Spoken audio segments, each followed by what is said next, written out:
Ever feel like no matter how hard you try to budget, some random expense always ruins everything? One month it's car repairs. The next, it's a friend's wedding. You think you're finally catching up, and then, bam, another unexpected bill hits. That's not bad luck. That's poor planning. But here's the secret most people never learn. You can actually plan for unexpected expenses. And that's where sinking funds come in. Once you start using them, money stress starts to disappear. Let's talk about how. Number one, what is a sinking fund, really?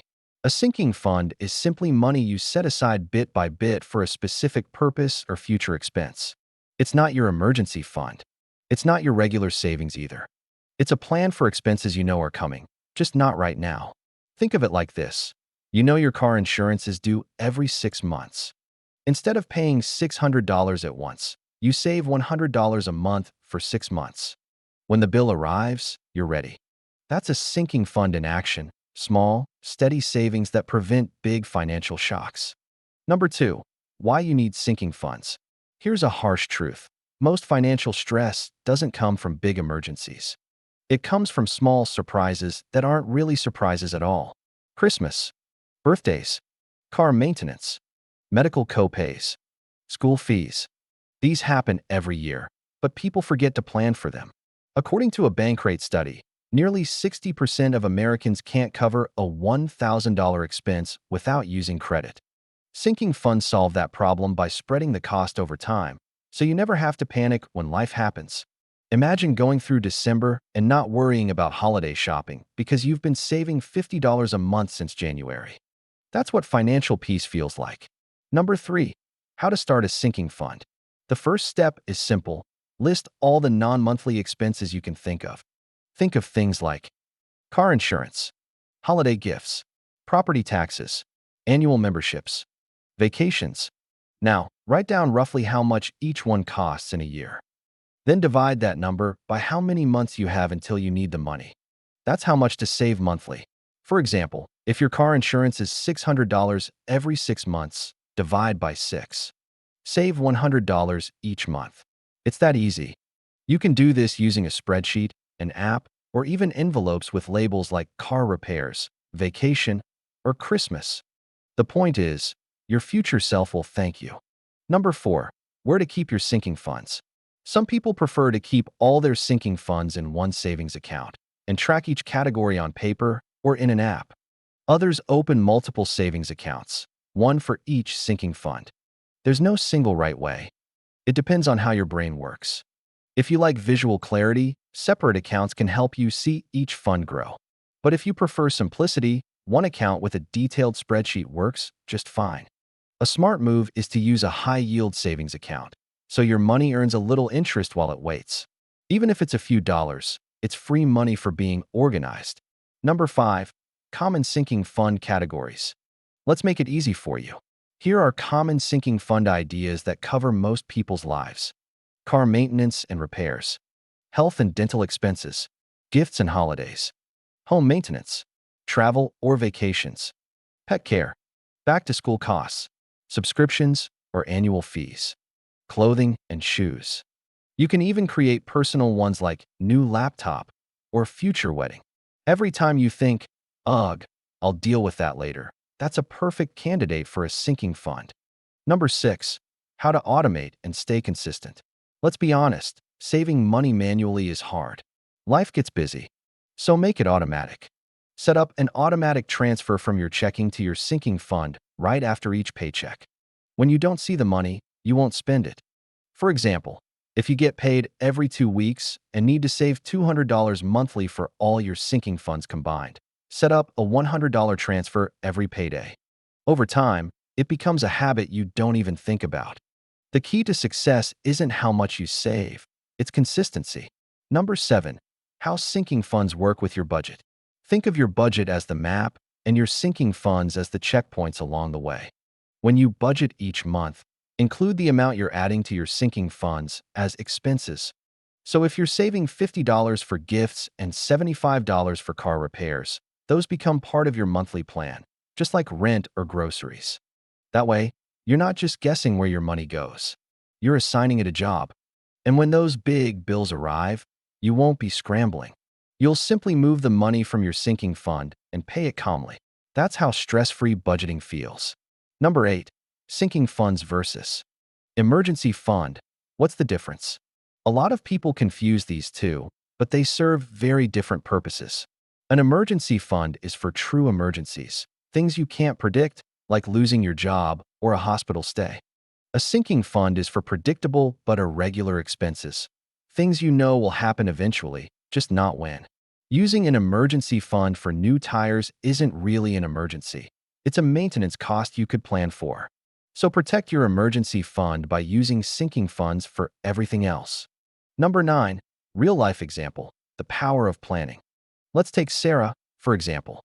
Sarah earns $3,000 a month. Before sinking funds, she constantly felt behind. Every time her car needed service or her niece's birthday came up, she swiped her credit card. She decided to start sinking funds. She made a list, car maintenance, gifts, and travel, and saved small amounts each month. 6 months later, her car needed a $400 repair. She didn't panic. She transferred the money from her car fund and paid in full. No credit card. No stress. That's the magic of sinking funds. They turn financial chaos into calm. Number 10. What if you can't save much right now? Start small. Even $10 or $20 a month per category is better than nothing. It's not about perfection. It's about building the habit. When you start small and stay consistent, those small savings grow faster than you think. A $25 monthly car repair fund becomes $300 in a year. That's enough to handle an oil change, a flat tire, and still have money left. And when your income grows, you can increase your savings. Remember, financial peace isn't about how much you make. It's about how you manage what you already have. Number 11. How sinking funds save you from debt. When you use sinking funds, you stop relying on credit cards for emergencies that aren't emergencies. Instead of borrowing money and paying interest, you use your own money. It's like becoming your own bank. Each time you use a sinking fund, you're saying, I planned for this. And that's an incredible feeling of control. Over time, you'll notice fewer surprises, fewer overdrafts, and less anxiety around money. Number 12. How to adjust and track progress. Every few months, review your sinking funds. Did you overestimate or underestimate something? Adjust. Maybe you saved too much for gifts and not enough for car maintenance. Shift the balance. You can use simple tracking tools like Google Sheets or budgeting apps like Anab, Mint, or EveryDollar. These tools help you visualize your progress and stay motivated. Seeing your vacation fund grow month by month. That's pure motivation in numbers. Number 13. The psychological benefit, why it works. Sinking funds don't just protect your wallet, they protect your mind.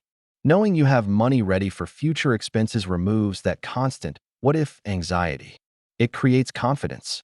When you're not panicking about the next bill, you make smarter financial choices. You start saving more, spending wisely, and feeling in control again. Financial stress doesn't vanish overnight, but with sinking funds, it fades every month you stay consistent. Number 14. The final takeaway. Money stress isn't about not earning enough. It's about not planning enough. Sinking funds are your safety net for life's predictable surprises. They give you confidence, stability, and the ability to breathe easy when others are panicking. So next time you think about your budget, remember this.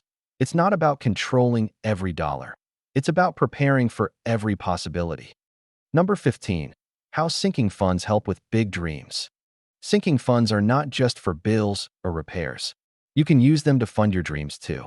Maybe you've always wanted to start a business, buy a camper van, or take your parents on a vacation. Instead of waiting for someday, you can make it happen by saving little by little. For example, if that dream trip costs $3,000, saving $250 a month for 1 year gets you there, without debt or guilt. Sinking funds make your goals real because they give your dreams a deadline and a plan. Number 16. How couples can use sinking funds together. Money can be one of the biggest sources of tension in relationships, but sinking funds can actually bring couples closer. When you and your partner plan your sinking funds together, you create shared goals and transparency. You both know what's being saved for, and there are no surprises when big expenses come up. You can even split responsibilities. One person manages car funds, while the other tracks travel or home repairs. This teamwork keeps money conversations calm and focused instead of stressful and reactive. Number 17. How sinking funds help during inflation. When prices rise, everything, from groceries to insurance, costs more. A sinking fund helps you adapt without feeling the shock. By reviewing your categories regularly and slightly increasing your savings goals, you stay ahead of inflation. If you notice your yearly car insurance rose from $600 to $660, you can simply increase your monthly contribution by $10. That small adjustment keeps your budget realistic and your future fully covered. Number 18. Using sinking funds for kids and family goals. Parents know how fast kids grow and how expensive they can be. You can set up sinking funds for things like back-to-school shopping, summer camps, or college savings. Even $20 a month toward each child's needs can make a difference when those expenses arrive. When the school year starts, you'll already have money for new clothes, supplies, or sports fees. No need to swipe a credit card. Sinking funds help parents stay organized, and kids learn by example that saving is a smart habit. Number 19. How sinking funds keep you motivated to budget.